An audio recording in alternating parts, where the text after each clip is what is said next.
បទល្មើសដឹកជញ្ជូនឈើគ្រញូងនៅតែបន្តយ៉ាងកក្រឹកកក្រែងឆ្លងកាត់ខេត្តកំពង់ធំដោយមិនមានការខ្លាចញញើតពីសំណាក់មន្ត្រីសមត្ថកិច្ចនោះឡើយដោយសារតែគេដឹងថាសមត្ថកិច្ចមួយចំនួនធំត្រូវបានមេឈ្មួញបង់ក្បាលឡានអស់ទៅហើយចំណែកឯមន្ត្រីសមត្ថកិច្ចមួយចំនួនតូចព្យាយាមបង្ហាញស្នាដៃឲ្យឈ្មួញឃើញក្រែងឈ្មួញចរចាជាមួយ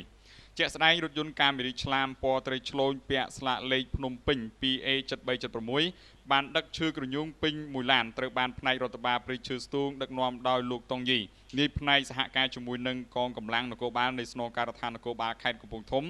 ស្ទាក់ចាប់បានរថយន្តដឹកឈើក្រញូងនៅចំណុចវាលស្រែ100ស្ថិតនៅក្នុងភូមិកំពង់ធំសង្កាត់កំពង់ធំក្រុងស្ទឹងសែនខេត្តកំពង់ធំក្រោយពីស្ទាក់ចាប់បានរថយន្តបានសម្រេចត្រូវបាននាំរថយន្តមករក្សាទុកនៅផ្នែករដ្ឋបាលព្រៃឈើស្ទូងដើម្បីធ្វើការវាស់វែងដែលមានឈើសរុបរហូតដល់74ដុំស្មើនឹង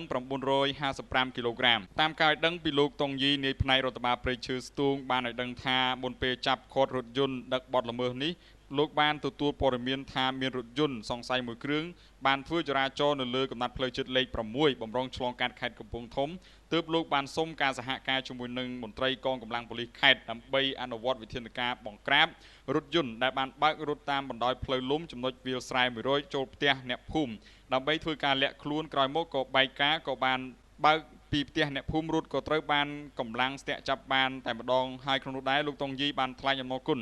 ដល់មន្ត្រីសមត្ថកិច្ចនៃស្នងការដ្ឋាននគរបាលខេត្តកំពង់ធំដែលបានសហការល្អរហូតឈានដល់ការបង្ក្រាបរថយន្តដឹកបទល្មើសទទួលបានលទ្ធផលជោគជ័យ